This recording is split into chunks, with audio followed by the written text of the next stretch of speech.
All right, were you all able to go grab your lunch at least a little bit? Because I know this is right after that lunchtime. And so I want to be respectful to all the technical folks coming back towards me, after me, because this is going to be filled with a lot more humor. And it's going to be connecting with your end users. I found this approach very effective, working with various OWASP chapters, as well as the Houston Java user group and some other Java groups. So just let me know, do we want to go ahead and start the recording now, or are we already going? I'll introduce Okay. you. I All right. think you've done it nearly before. Okay. Do you want to start now? Yeah. So, like I said, yeah, go ahead. Sorry. Sorry, I will introduce No, you, Joseph, yeah, as that's Conrad, fine. because there's a good reason. But anyway, I think you've met Joseph already, and he's going to present on Brit. And clearly from it, you know it's going to be an entertaining session. But before that, as a thank you for being speaker, I'd like to present you with this. Oh. On behalf of Oh, thank you. So Oh, cool. you're very welcome. Oh, all right. Thank you. Thanks. All right, let me put this over here before I lose it. All right. So this should get you perked up for the rest of the sessions. If you're not in a comedic mood, I apologize. You're probably going to get there, as well as maybe get envious of some of your family and friends and your kids. So keep your money in your wallet and wait a moment before you go out and make the big purchases, because you could spend a lot of money very quickly. So just a quick about me. Going way back, started working with Atari Basic. I don't need to go through all of that. These are all my own photos. I'm not a professional photographer, so you're going to see some lighting and maybe some framing errors in there. If you want to get any of this for your OWASP chapter, just reach out to me. I am a mentor for the OWASP San Jac College student chapter. We're one of 2 student chapters right there. So please reach out to me or one of the student leaders if you want to get engaged with us and help us spread that message and get those students into a better career path, right? And like I said, if you ever want to collaborate, I've got so many ideas running in my head about stories that I can tell. And there's my personal email, joseph@apmras.com. Now I just went through and grabbed a number of those domains when I got hit by layoffs yesterday. And please, don't fall victim to what the standard media does in all of their messages. Don't use the hacker hoodie. There's so much better examples.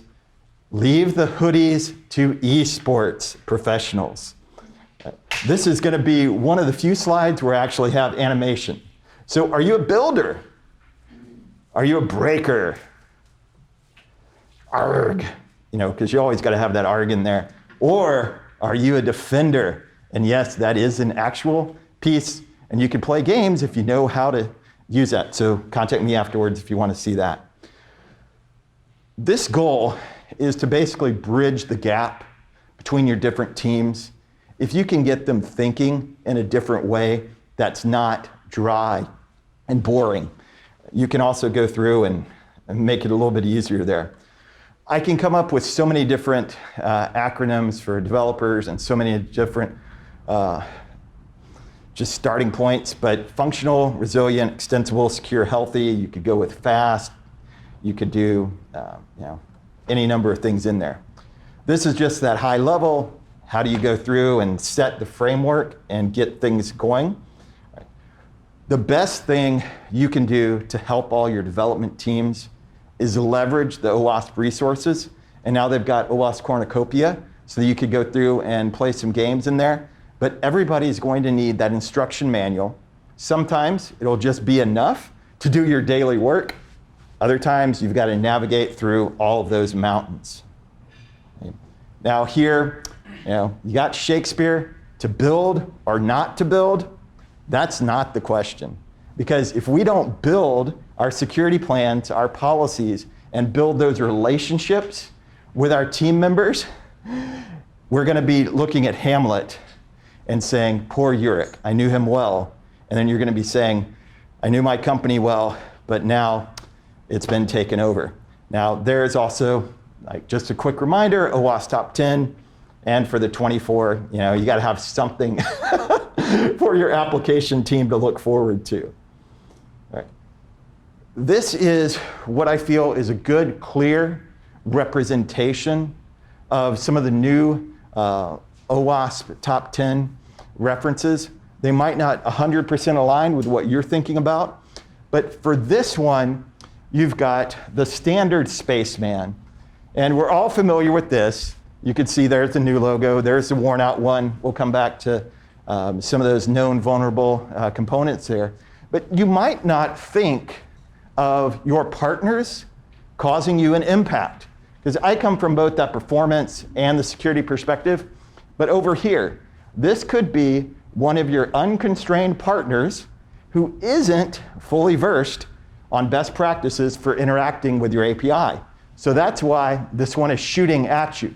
Now back there, maybe your partners aren't trained and you're getting into that yellow zone, because you always have to be aware of working with that application team. If you go down to the performance language, you're going to get a lot more buy-in than just simply talking about security, because they want to make sure that their partners, their customers, can actually have those requests fulfilled. Then back there, you got your standard bots. Also have some automated scanners that are going through and trying to figure out exactly what you have. And then your user account takeover, where you might be bombarded by all of those credential stuffing. The cryptographic failures did mention about your data at rest and in transit and protecting it accordingly. So we all know that medical data, especially for our children, is extremely valuable before they've even got that full credit rating. So on here, I just wanted to bring up a couple of things with, wait a minute, I thought my data was safe in the cloud. And then down here, old man yells at cloud. So kind of reinforcing that a little bit. And where's my data? Not where's my pants. SQL, command line, unfortunately, injection has been there time and time and time again. Reason why I chose the vampires and with his coffin in the back, because injection seems like it's coming up from the dead time and time again. It seems like there's not a day that goes by. And when they have that injection, they can then suck the life out of our data and basically leave us exactly where we don't want to be. It's not a cup of Java, but it does have the C:\\. I couldn't find anything with /bin bash, but you have to go with what's most vulnerable and what you can get in those sets. Kind of mix it up a little bit. But when you're talking about injection these days, please do not use any veterinarians or medical professionals, regardless of where you are on that spectrum. Let's just be respectful of those. So that's why over the years I've changed it some on these slides here. The insecure design, this is one of the newer ones for the top 10, the way that they've changed it around. And it's not just an overall, just stopgap kind of bucket for everything else, but it comes back to more of that methodology. Developers never want to have poor code. They always want to be able to give their customers exactly what they need. So we need to honor and celebrate their accomplishments and the good that they do. For example, you may have the Halloween king, and he can do everything right in his town, and he's able to accomplish all of his objectives. But then one day, he's starting to take a look at that new programming language or that new module. He goes, oh, shiny, let me go into that path. And we all know what happens then. He spoils the next holiday. So you got to make sure that your developers are celebrated for what's good, but also kind of pull them back. And sometimes it's more of the product managers that you have to pull back. So right here, he's gone through and now he's a part of the Christmas holiday, but he has to be reminded, this is the way back to secure code. So if you're not familiar with all the POF references, just come see me later on and I can give you all that story. With your security configurations, we all know that out of the box, things are wide open. How many default credentials are there with admin, admin password, and all it takes is a few quick steps to set that up. Also, it could be as something as easy as not exposing the stack trace externally. Because if you pop up and show that 404 error, we see that entire stack trace, you see the operating system, you see the exact version, that's a tremendous amount of leverage that the criminals can have. So it's, in this one, it's going from that transformation. You always have to be aware of what the current state is and get to where you want to be. Also, you'll notice, here I grew up in Space City, down in Houston, so I've got a lot of space ones there. Now, they did go through and change it up a little bit to your vulnerable and outdated components. Used to be known vulnerabilities, but they're always gunning for your jars.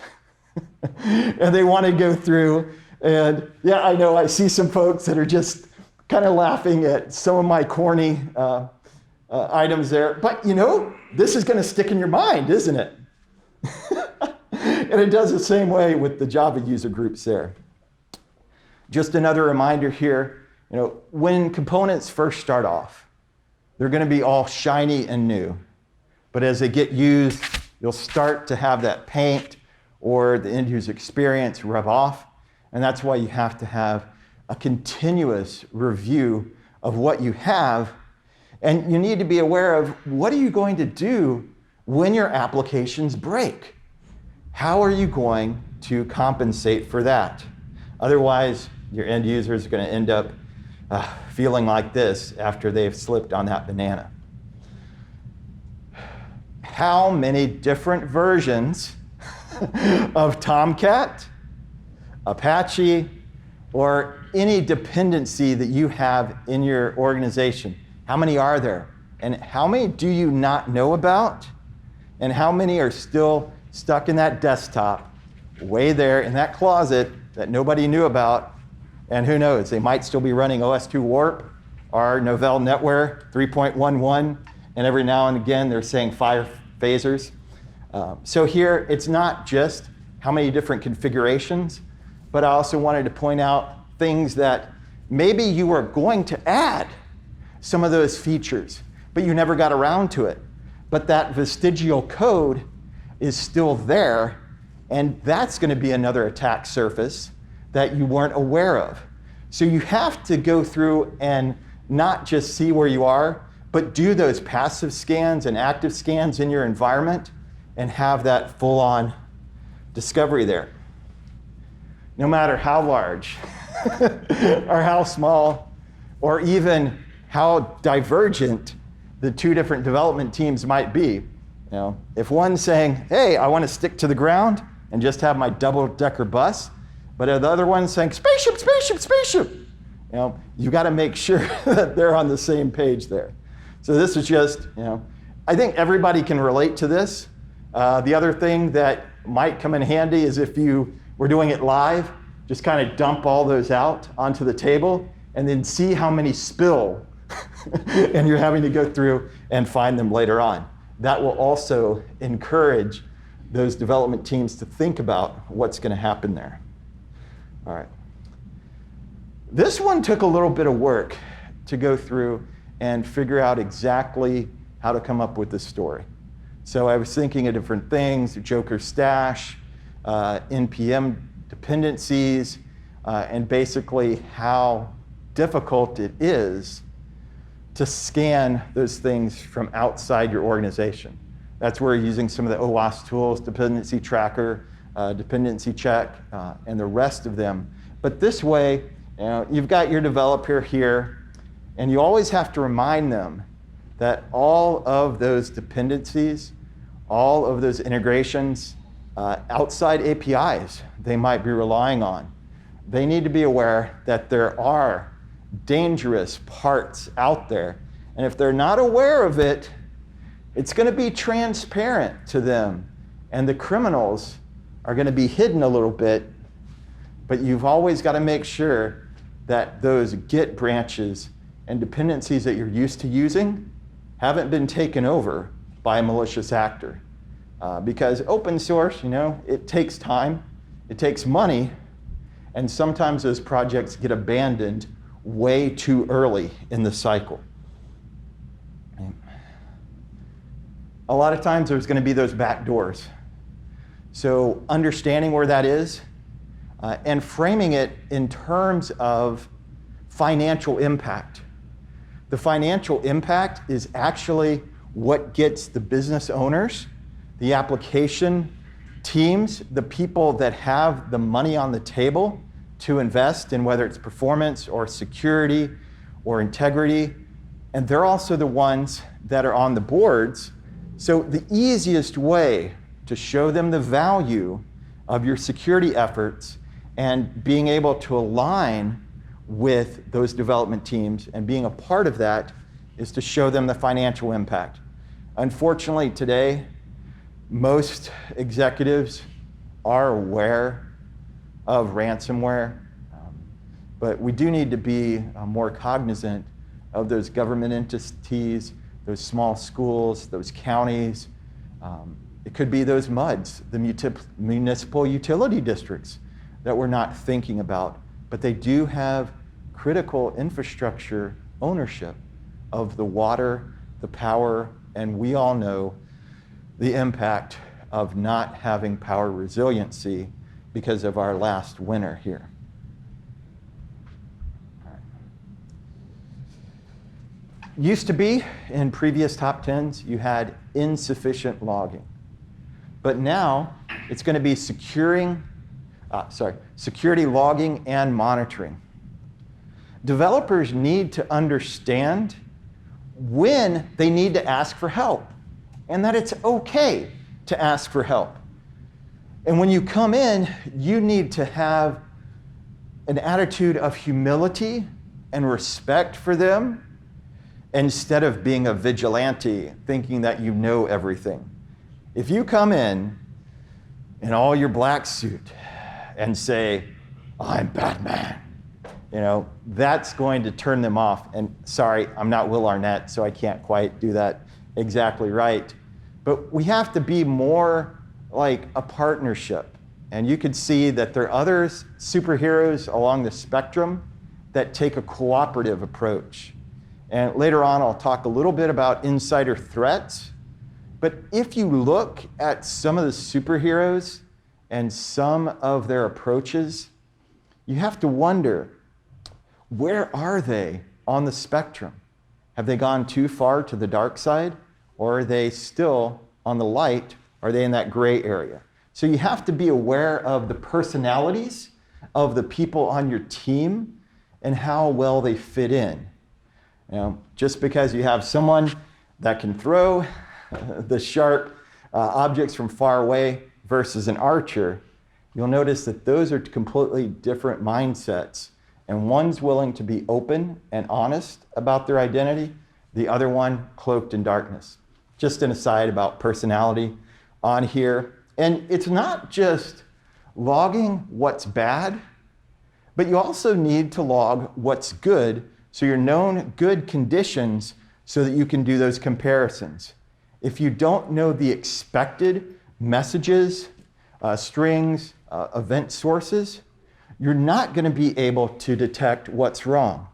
So understanding both the good and the bad, and then sending that appropriately to whatever auditing system or event management system. Because these days, auditors want to see that flow of when it is good, when it's bad, but when you have those errors pop up, what recovery actions do you have to then get your application and your system back on track, along with being able to show all of that audit trail. This one, I just did a little bit differently. This one's a little bit harder to articulate and show just on some slides, but you always have to make sure that you are sanitizing your data. Never trust anything that's coming in. Make sure that you have those patterns and don't just use regular expressions. Make sure they have the parameterized queries and all of the applicable security frameworks that have been shown to be known good frameworks. Again, go back to the OWASP guides. So many people get hung up on checking off that box for the OWASP top 10, and they never see the full picture. It's OWASP top 10 risks, but we have proactive controls. We have cheat sheets. We have different tools. We've got WebGoat. We've got Juice Shop. We have various different vulnerable web applications that you can test in a safe way and get those junior programmers up to speed along the way. Because sometimes if you can sanitize that data up front cleanly, it's a little bit easier. Sometimes you have to take the nuclear approach and come back and deal with all that fallout. Other times it's just simply welding some of those pieces together to make it clear there. People don't use secure passwords, and they use them over and over and over again.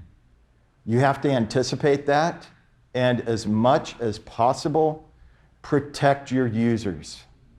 If you aren't protecting your users, not only will they get upset, but they might come back and sue you and try and claw back some of that money, even though it was their fault. So this one, just talking more about multi-factor authentication, and get away as much as you can from just SMS texting. Go with the apps, and ideally, if you can go with hardware devices, but that's a little bit more expensive for most organizations these days. So many people now are broadcasting each and every move they take on social media. If they're doing all of that, or if they know when the company has a vacation or an extra holiday, these are going to be prime attacks. You also need to let your junior members of your team know that they can go through and reach out to other people to get that additional check off and sign off before they just send the money out the door. Because actually, he's got the tools right here in his hand. He's got the shark repellent that would keep away all those jokers trying to extract the cash through business email compromise. Okay. If you haven't seen What If or think about that, I apologize here. Our code can easily get corrupted.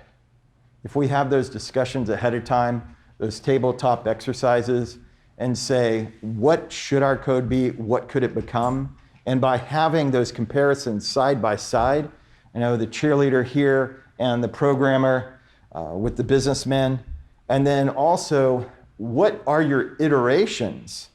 And what happens, and what could you replace that corrupted code with for those other items there? Again and again, we all know that we have the limited time and they don't, right? So we have to just kind of clue in those folks. Now, this is one thing that I touched on a little bit before, but it is important these days to understand. We have so many people that end up becoming disgruntled or jealous or actually pulled away, and they're actually recruited to that dark side.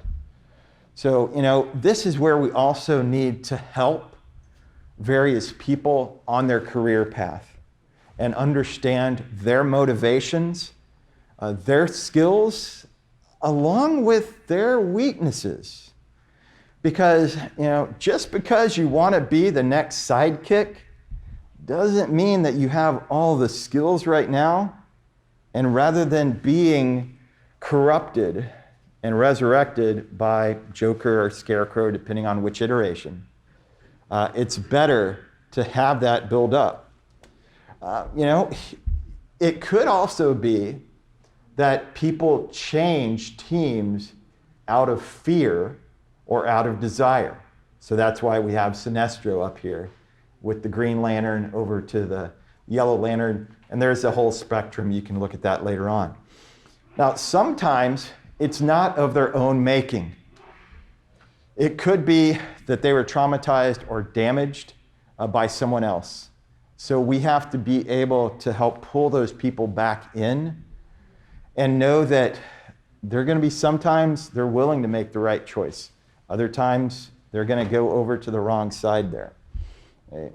And if we neglect investing in our team, they can become radicalized and go their own way out of frustration and pain. The hackers are going to calculate the best time to infiltrate your organization. And a lot of times they'll just go through there. They're going to be waiting, sometimes with that stopwatch to hit it just right. But these days we're seeing them plan it in days or hours ahead, or on the calendar for those special days in your environment. Oops. We still have to say it, and we have to drill it into the heads of our friends and family.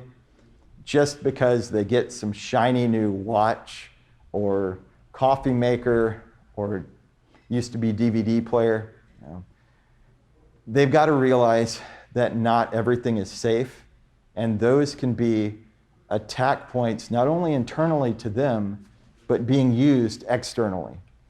This is also another example of your security mentors maybe not being aware of those other teams that are trying to wreak havoc on their systems. So these bots are simply waiting for that attack order and wake up and go on from there. Not quite application security on the next kind of things, but it is related to security hygiene. And one of my other goals here was to make the overall training programs that your HR department requires you to go through every 3 months. Oh, I got to sit through, look at all these words, and if I really want to just cheat the system at the end, I'm just going to take screenshots, not have to listen to it, and just check, check, check. Being able to badge in is important. Otherwise, you could have dastardly felons that are gonna come in and change up your times, whether it's supposed to be duck season, or now it's rabbit season, or it could be somebody else. Sometimes people have pity on somebody. It could just be a person out there that doesn't have the badge. Oh, are you waiting for somebody? Oh, who are you waiting for? It's like, oh, I'm waiting for so-and-so. And they pick that up from LinkedIn or other social media. So it looks like they're supposed to be in there, but they shouldn't be. And it's not just a matter of doing it yourself. Very recently, I had somebody that went ahead of me, and they said, oh, do you need me to hold the door? Nope. Security practice, each one of us logs in separately. So taking that extra minute to go through it, and I even had to challenge my boss one time and say, you can't piggyback. Did you leave your badge? Yeah, I left it at my desk. So do you assume the business risk of this violation? So he assumed the risk. Therefore, I was in the clear. I took care of the security requirements, but then let the business work there. So this one, you don't want to open up the door because you don't know who else could be coming in from the Sistar system. AARP has articles time and time again on how folks in their population, but across the board, have issues. This is open enrollment season for Medicare, so our grandparents, our parents, are prime victims for them calling up and asking for their social security number, their Medicare card, and they don't think twice about that. So we need to help them out in those situations, whether it's somebody claiming to be from First Metropolitan Marshall Bank, or if it's somebody saying, "This is Sylvester from system support. Your system has been compromised." And then this is where we have to come in and tell our grandparents, "I think I heard a scammer. I did. It takes a lot of people to work together on our development teams, but you don't have to be a DJ, and you can get upset when people call you a DJ. Sometimes, you just have your own band that you might not be completely okay with people knowing, and so you call in that original DJ. And it never hurts to have every single kind of guitar out there in every kind of variation, because this way you can hit the spectrum, whether it's a mariachi band, punk rock, glam metal, or your old style synthesizer keyboards.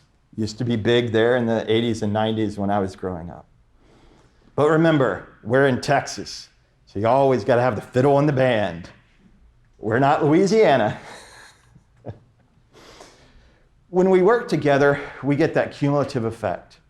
So it's not just us in silos, but we're able to protect and make our applications even stronger, more resilient, and able to withstand anything that's coming out there.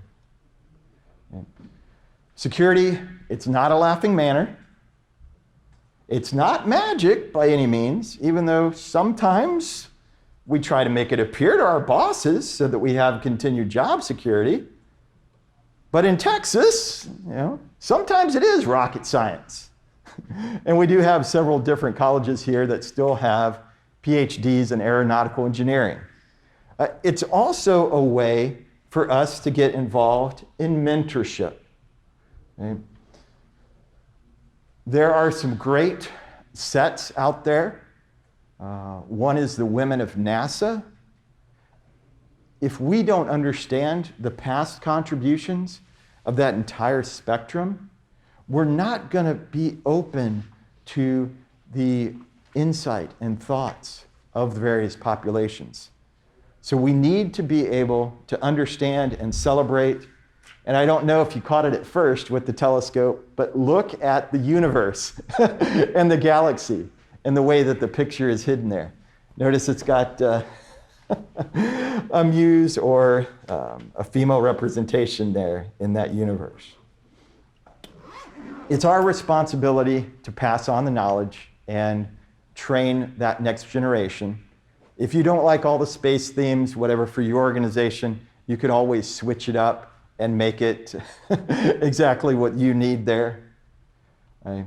And that is my presentation here, but what I want to do is just make this an open-ended conversation.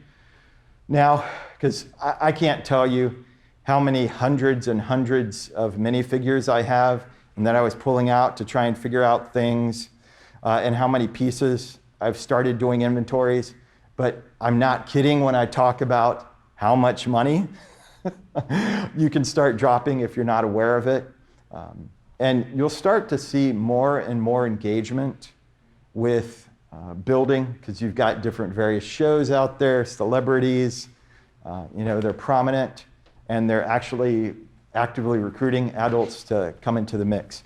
So I want to go ahead and see if y'all have ideas or questions and brainstorm a little bit about how we might make it work in your environment before I need to pass it off to the next speaker.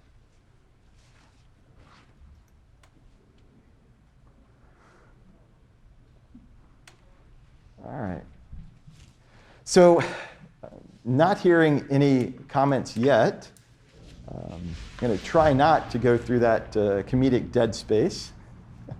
But some of the ideas that I did have coming alongside here that I didn't yet